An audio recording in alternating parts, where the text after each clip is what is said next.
Just two adjacent girls living in a lovely world.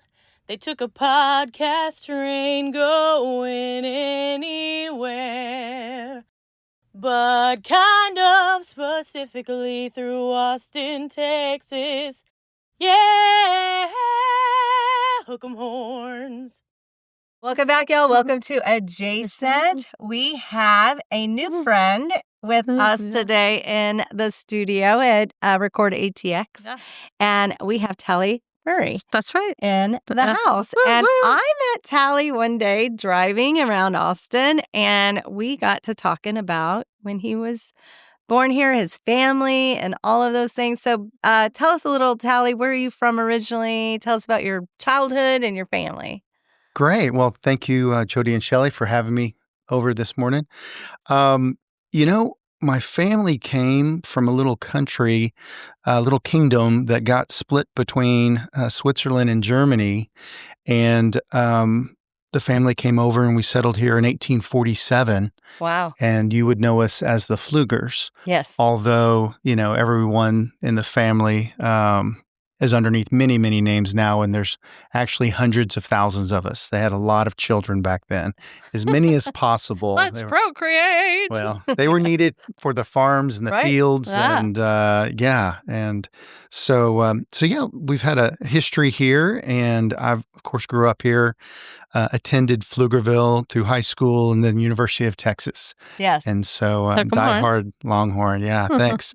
A lot of good memories there, and I actually have two sons. One's a recent UT grad, and he works in radio, television, film. And I have an Aggie son as well, and he's working towards some graduate work in the medical field. So, great. Yeah. Great. Yeah. What part of the medical field is he doing? He is planning on... Well, right now he's in a nursing program. He graduated with biology and public health. Okay, great. And he's planning on going into hospital administration or maybe being an optometrist. He was kind of thinking about it. And it takes a while when they figure it out, like for them to figure out the medical that they want to really take. His beautiful girlfriend helped him make a decision, and they're actually are going through the same program and hope to work together in the future. And the idea right now is nurse anesthetist. Evidently, that's a sought-after field. Yeah, they're both planning on that. So. Well, that is so needed. What was it like growing up for you in the Austin area, in the Pflugerville area? I had a lot of good memories, driving around Austin today. I remember all kinds of activities and events that occurred. And like my dad oversaw construction for the city of Austin, ended up running the public works department for a few years before retirement.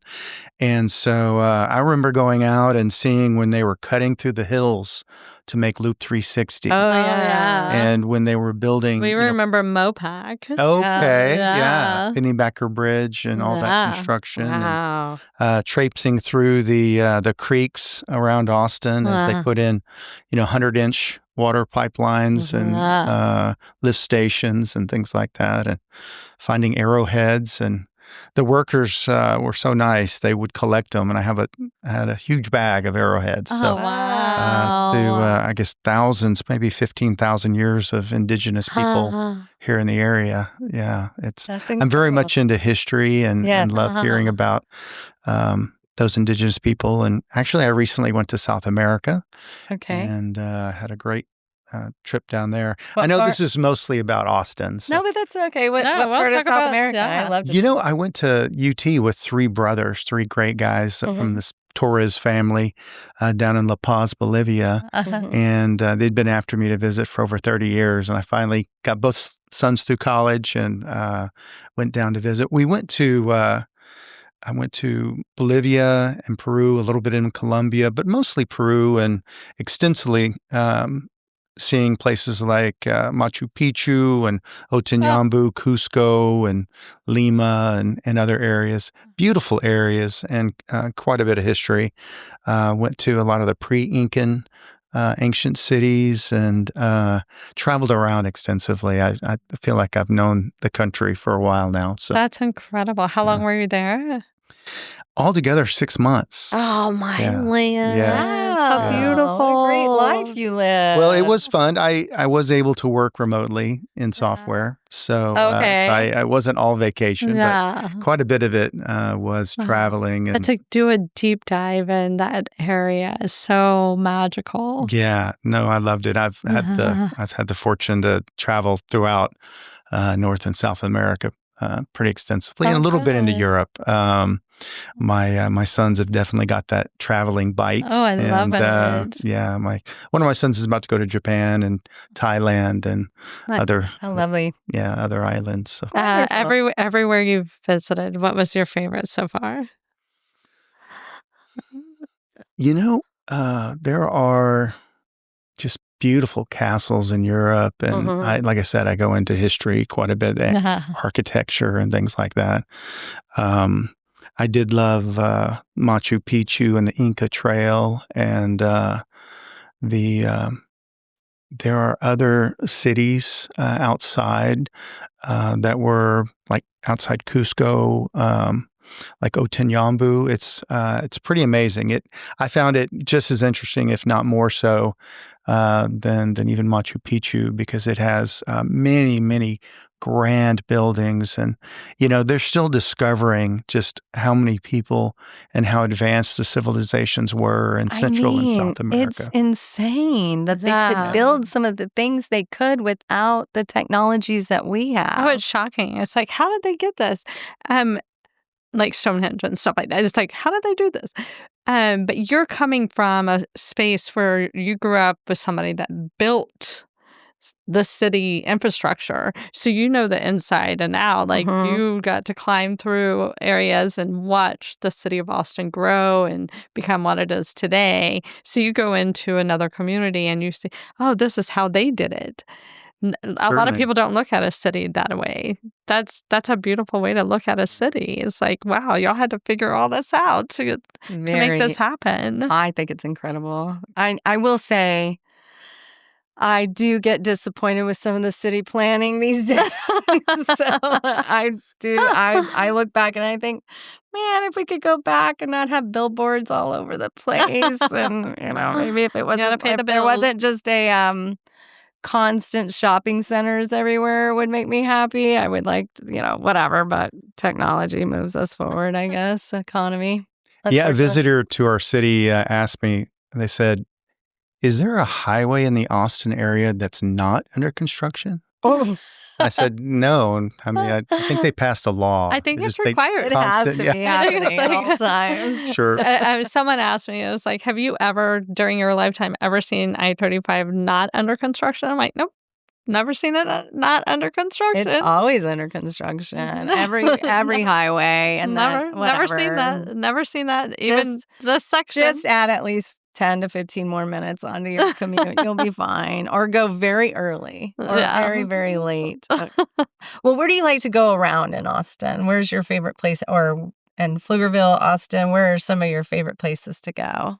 Well, I do get around a little bit, although I've spent quite a few years in Dallas over the last couple decades. I lived for 22 years up in Frisco. And so I'm still getting to know my way around, all the things that have changed.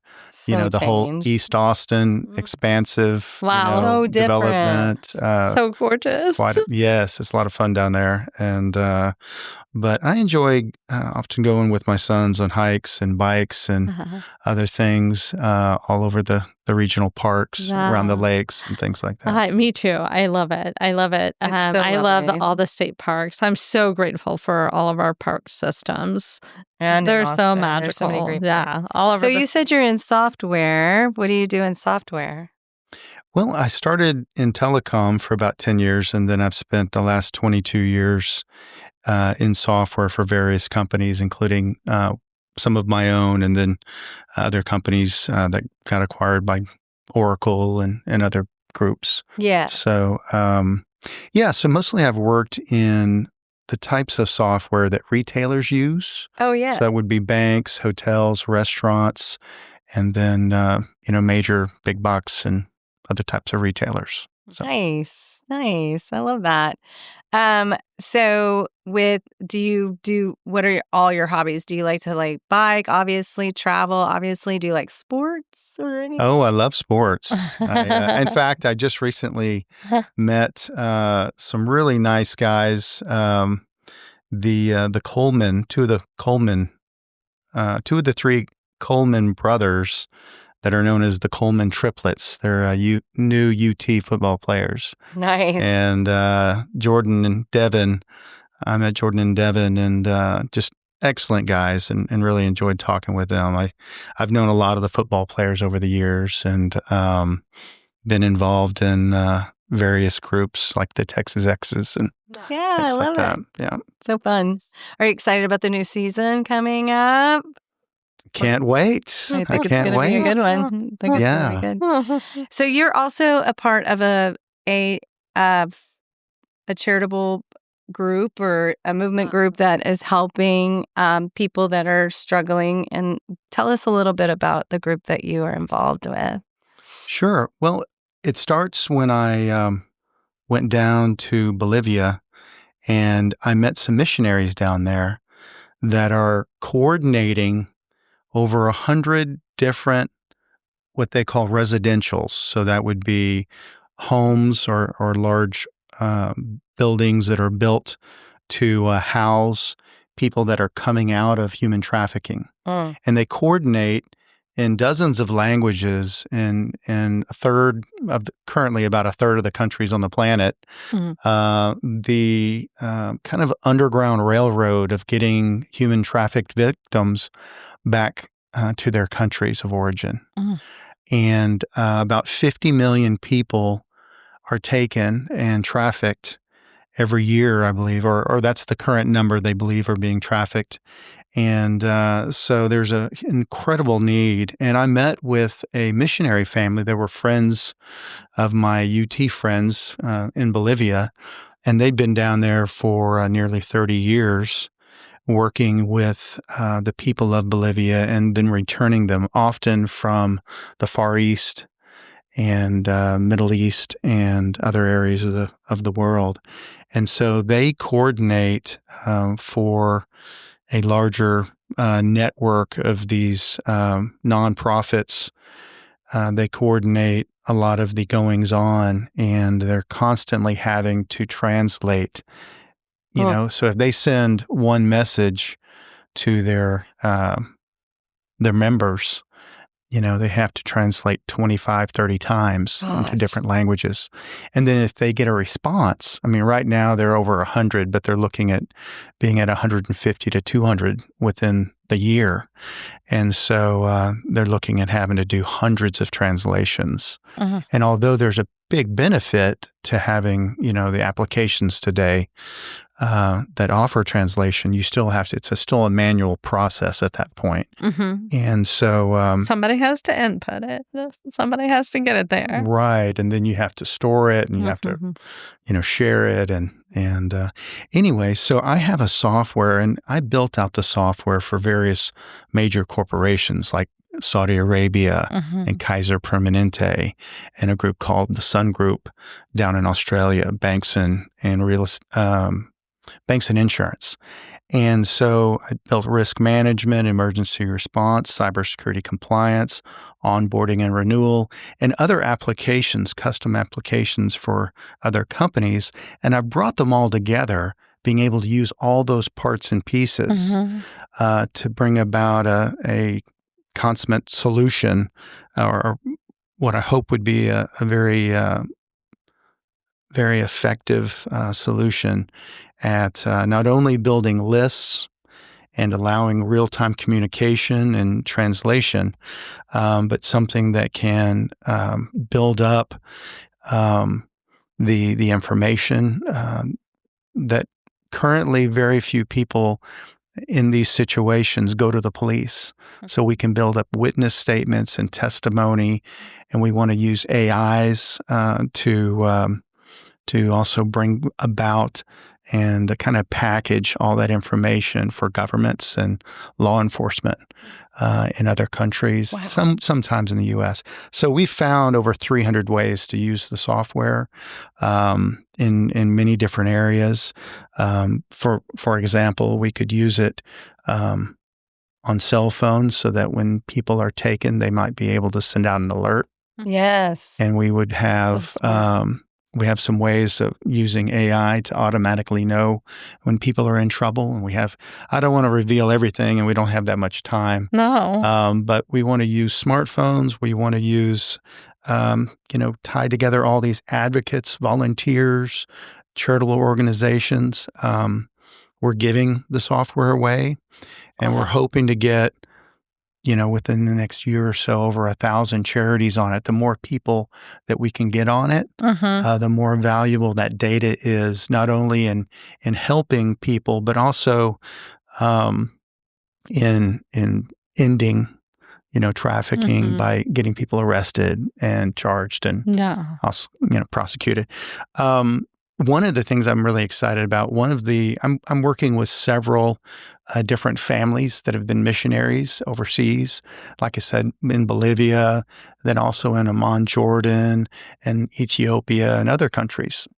And for example, in Ethiopia, one of the families spent 9 years matching up children to their parents. 50,000 kids get stolen every year in Ethiopia. And oftentimes they're so young, they only know mom and dad. They don't know their last name, maybe what village or neighborhood they're from. So we're going to have a system where they can scroll through pictures of all the potential parents and from most probable to least probable. And the parents can do the same. And then we can go to a system where we match them up and confirm their identity. And then you're tracking, testing their blood at that point. Yeah. And actually the couple the family that's been down there in Ethiopia, they have many success stories, thankfully. Over 700 children. They were able to match up in 9 years. And it's hopeful that if we get enough people in Ethiopia on the system, then the matching just becomes so much easier. And we have I cannot imagine. Much higher. And I mentioned India, we have a big push into India. There's a big push into India this year, and they have a national meeting in November. And so we're hoping to get as much of the system up and running for India as possible so that we can present it to them at this national meeting. And so we're really excited about the future and ways that we could help. So. Wow. What brought this passion into your heart? Well, I've raised 2 sons. I've had a family that's been, I don't want to be sexist or anything, but the men were involved in construction and the women were involved in education. And actually, I'd planned to be an educator or a psychologist, counselor myself. And I've always had a passion to help people and volunteered in many organizations. But what really drew me to this particular situation and this particular way of using the software is I sat down with the family in Bolivia and talked about, I said, what do you spend your days doing? What would help you the most, going forward? And they laid it out to me over many meetings and helped me understand exactly, to my limited knowledge, understand what people needed and how the system needed to operate. And thankfully, I feel like I was placed in a position with a software that actually might be one of the best in the world at tackling this, at this point in time. So because I was like, everything I've done from what I did for Saudi Arabia, what I did for Kaiser Permanente and other groups, it all fits together. And it all, fantastic.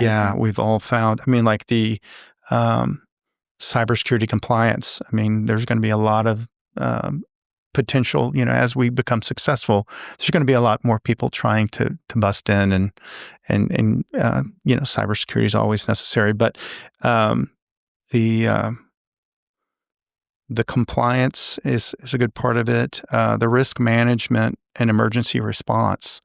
A lot of people don't know this, but different technology groups within the government give out risk information to oil companies, health companies, airlines, major corporations. Right. And I'd love us to get to the point where we can get part of that feed, part of that metadata coming in from satellites and, all types of communications out there, all types of social media and things like that.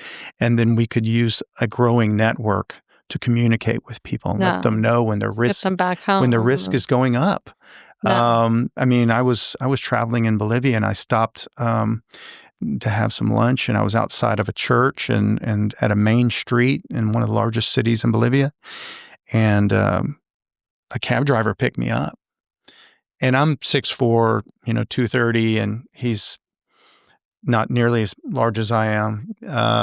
And he said, "Don't worry, I'm going to take you where you want to go." And I was just thinking, why should I be worried? And he said, "Well, on the news, 3 people were taken from that corner in the last week or two. Oh my goodness. And they've never been heard from." Jeez. And so I just start thinking about, the ability to communicate, that people are in trouble, through their cell phones, and have something where it blasts out, 50,000 messages. Yeah. It'll give the location of the phone. It'll give the name. It'll give a, but give they the could Google just map. throw that phone. They could, but if it goes out fast enough, if it goes out fast. I mean, we're talking about 100,000 messages in 2 seconds. That would be good. To everyone within the area that has the app. The person's family, the police. But yeah, if they throw the phone, that's a possibility. If the phone doesn't light up and make any noise, maybe they take it away from someone, they may not be quite as quick to throw it away. I'm not sure. Right.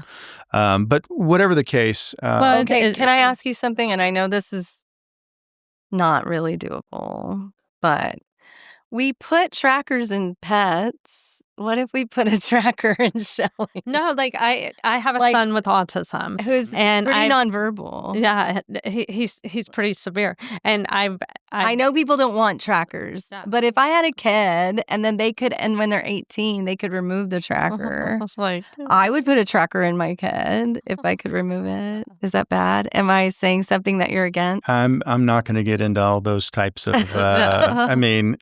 I think like as long as they're informed. I mean, yeah. I mean, I think today we have watches, we have rings, we have other things that can be used to track. Agree. I'm this hoping. Was early on. I'm not thinking anything under the skin is really necessary. If that's what you were thinking. Well, I'm just thinking a dog behind the ear right there. Well, and those are. I mean, like an earring. You could put an earring in that's a tracker, and they might not think that it's a tracker. Yeah. Well, I was just saying most of the ones that are subcutaneous, you have to go to the veterinarian and they have to have a wand to know. That's true. Exactly. Whereas you're talking about something where it could be picked up. Well, I bet you Neuralink, a little plug there for Musk here in Austin. Well, I'm sure he's going to have every kind of tracking. I'm not saying I want to track it'll be built in for real. I'm just saying, if it is, I mean, you're telling me we've had this conversation about my son. 50 million people are being trafficked, but they are also not in a technologically savvy community that has always a lot of. Well, okay, I don't. I know there's some controversy in this area, but from what I understand, Skylink, they've been sending up 2 rockets a month. Yeah. They're about to go to 3 a day. Yeah. The Skylink network will be sufficient enough that there will be incredible bandwidth, just every corner of the world, on top of every mountain. So you're saying people aren't going to be able to hide humans? No, I'm just saying that any type of internet-enabled device will be able to be on the internet anywhere in the world. Okay. I mean, right now, I've been kind of debating and trying to figure out, one of the things we're trying to figure out is, we have a lot of graphics, we have a lot of power in our system, but it's built for 5G, it's built for, today's, United States, capabilities of being online, bandwidth and such. Whereas in some parts of Ethiopia, that's not going to be the case. But as they go from 2 rockets a month to 90 a month, there are going to be so many more. And they're not the only competitor out there, but they're leading, I understand. There's going to be so much ability for bandwidth that in every corner, in every space on the planet, that a software like what we're trying to do with Freed Lives, could be at the right place at the right time. Yeah. So. Yes. Okay. I know I was being controversial. I don't really mean everybody needs to be tracked. I'm just saying. For my little kids, I did think about putting little trackers in their shoes or something like that. But I know that, that doesn't really answer the nervous. question. That That doesn't doesn't answer resolve the question for sure. problem. But I do think that this is, I understand the need for it, and I understand that we need to find a way to solve this problem. But I think it also comes down to, it's kind of like you have to get rid of the customer that wants the human trafficked, human. People. So how do you think we should get rid of the customer? Because if we don't have the customer, maybe we would get rid of the problem ultimately. Yeah. Well, how would you go about that? That's a question for the ages. I mean, there are that is a question areas for the ages. Yeah, I mean, there's so many different ways that people are trafficked, so many purposes for them being trafficked. Right. Some are taken and they're made into beggars so that they can collect money for the people that stole them. Some are obviously in far worse, far worse situations. Organs. Just a lot of different reasons. I mean, I know that... And it is a question for the ages. It's been happening forever and ever and ever. Yeah, thousands of years, maybe longer. Yeah. I mean, but I will say that it's probably 150 billion plus industry. Yeah. And some people think that number's really low. Some people think the 50 million number is really low. I would assume because of areas that aren't documenting and tracking as well as. Yeah.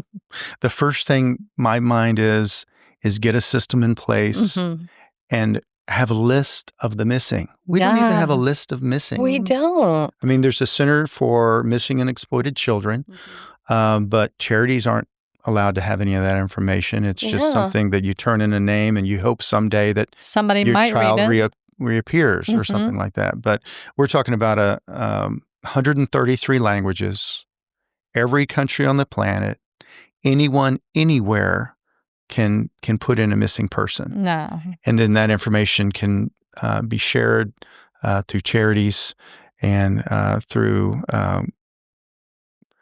select individuals to help bring about change. The more data we have, the more we can put people behind bars. If we can solving your problem. Yeah, a lot of these groups, I mean, they do work surrounding the globe. I mean, they ship people to other continents. And they're immediately taking off all the trackers. They know what to look for. If somebody started burying trackers behind here, they're going to pop them out. They know what to get rid of to move the body. Right. Yeah.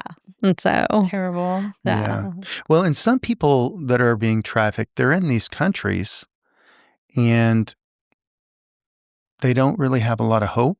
Yeah. They're in a country where the other trafficked people may know their language, but most of the people, in the government there, or most of the people walking around the streets, they don't know their language. I mean, we're talking about someone in Laos or Thailand, and the person being brought there is from Bolivia or Venezuela. And so just totally different languages, and they feel very isolated and they get threatened a lot. And so what these groups do is they have local people that work to communicate with these individuals and the trafficked people. I've read quite a few books about that. Well, I mean, there's many ways, and I'm not at all an expert, but they put them together and they bring them back in groups, and they write, they pull them into a safe house. I mean, it's much like the Underground Railroad. Yeah. Yes. And like the person bringing them in a lot of time has been trained that you're saving them. You're getting them out of a bad situation. So they think they're doing something good, and they bring the people in, and then they're taken. Yeah. So they've trained these. I've read a couple of books down in Mexico about them saying, hey, let's get them out of this crummy situation. You're helping them. Help them get here. And then they're, yeah. So there's a whole strategy behind that. So that's different than the Underground Railroad, though. That's just another ploy to get more human traffic people is what you're talking about. Well, but it's you're following somebody that you know they're speaking your language. You think they're here to take care of you. It's like Appalachia and stuff like that. That those areas is like, hey, I see this is happening at your home. Let me help you, and then they take them and they're. Yeah, that type of grooming is what you're talking about. The grooming, right? Yeah. Oh my gosh, you guys. Groomer. But the groomer thinks I knew this was happening. I just did not realize it was to this level. No. Well, and today it's far riskier for just the suburban family than it was before because of the internet. Kids and stuff. Well, because of the internet and people can groom your kids online. Well, with an AI, they can replicate your voice. Oh my gosh. They can, in the future, AI. Unfortunately, AI could be the biggest benefit or the worst curse for the trafficked. Because they could your mom could be calling you on a voice from AI saying, hey, meet me on the corner. Boom. Right. Or, hey, there's a red Uber license plate whatsoever, whatever it is, out in front of your school. It's going to take you to the dentist office or something innocuous. Oh, my God. I mean, we're going to have to be a lot more careful with our children. I mean, right now I know that just in my neighborhood, that a young girl went missing, and What? It's been a little while. It's been over a year, but she was going to meet a teenage boy at the gas station, and he was going to buy her ice cream and something like that, and she was never seen again. So, so I mean, and that's happening anywhere. More and more. That can happen anywhere. So, yeah. So the main thing is we're going to try to put out, and you don't go to war with no communications. You don't go to war with no management. Right. I mean, and this is a war. This is a war. And the fact that we have all these individual groups out there not being able to communicate very well, not working together. We don't have combined lists. This is something that should have been put together a long time ago. Right. And so we're trying to put it together now. Well, thank you for doing the hard work, because it seems like a labor of love for you. Have you had friends and neighbors that have fallen victim to this? Or is this just something that you have taken on as your mission? Thankfully, I have not had that occur in my life. I know it can happen. I mean, something like 20% of the time it happens to boys. So something like 80% of the time it happens to girls. Yeah. I have 2 sons, and thankfully none of my extended family have had this issue. But I do know that, like I said, it happens in every school district all the time. And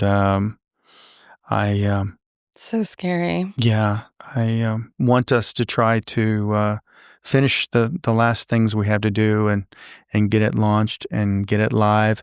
We already have over 115 charities, And then the idea is each of them work with other charities in their country. They're constantly doing this because they're trying to get together larger groups to bring them back, and they bring them back together. Like they might bring a plane load of 52 people that have all been trafficked in one. They'll, get them to one plane, and they'll protect them getting on that plane and make sure they get out of there together. And then they fly back to La Paz, Bolivia, and from there they might, be put in different residential care facilities like these charities I'm talking about, or they might be, sent to other cities within South America where they belong.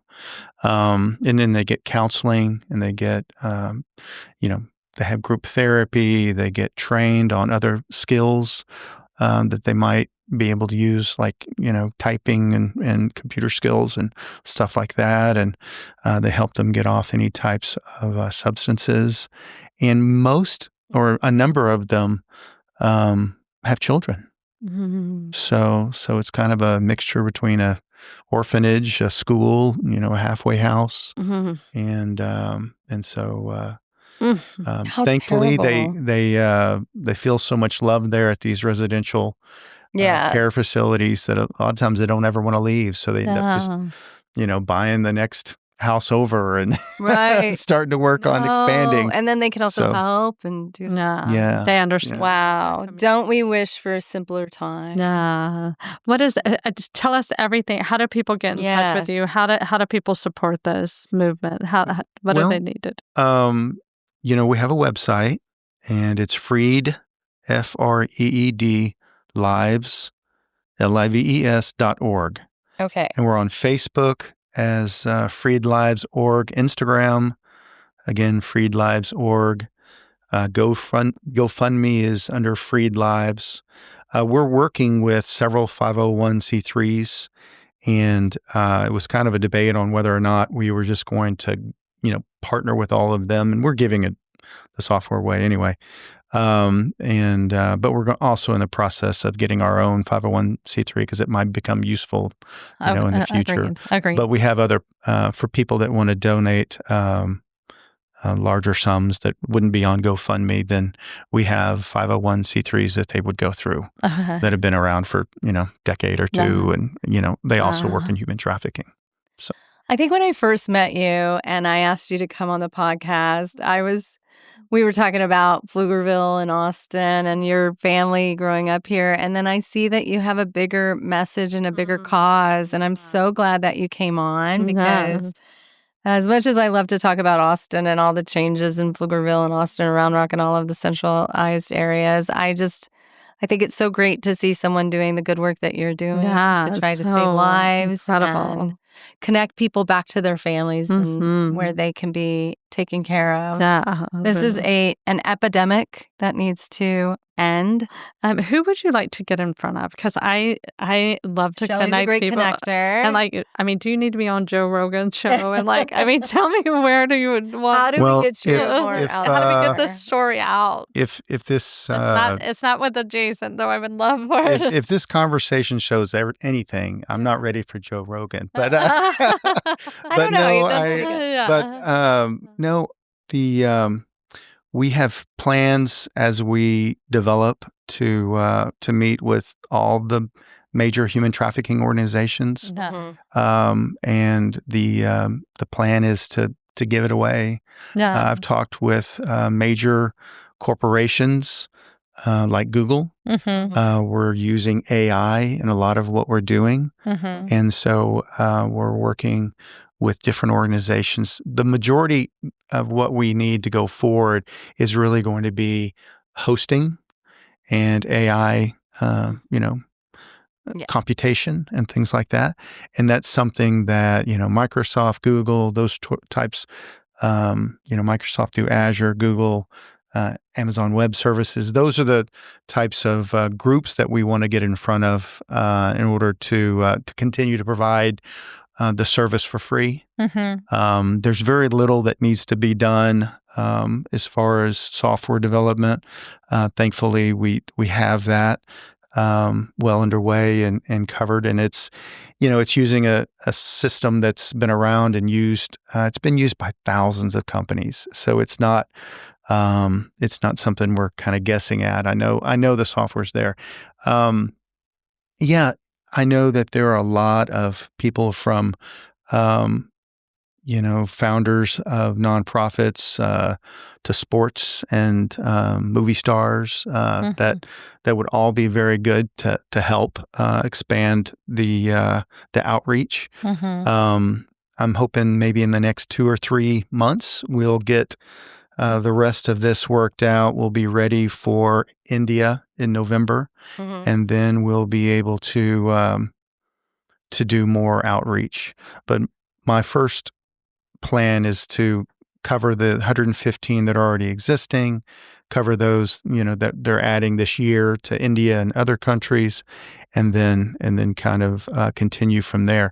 Like I said, I'm hoping that each one of these 115 and those in India, they work with so many others within their country already, because they have people that need to go back and forth, and they have missions that come down, and maybe they're doctors or dentists or others, and so they'll coordinate all over their country. So we might have 3 members that are from Ethiopia, and there might be a potential of 100 from Ethiopia. So we're hoping that the word will travel. Of course, being able to communicate and for free, is a big blessing. And so I think they're going to leave their text messages and emails, kind of behind, and they're going to jump on this system like corporations have, and then they're going to see the, efficacy. And as far as that goes, I feel blessed to be able to help.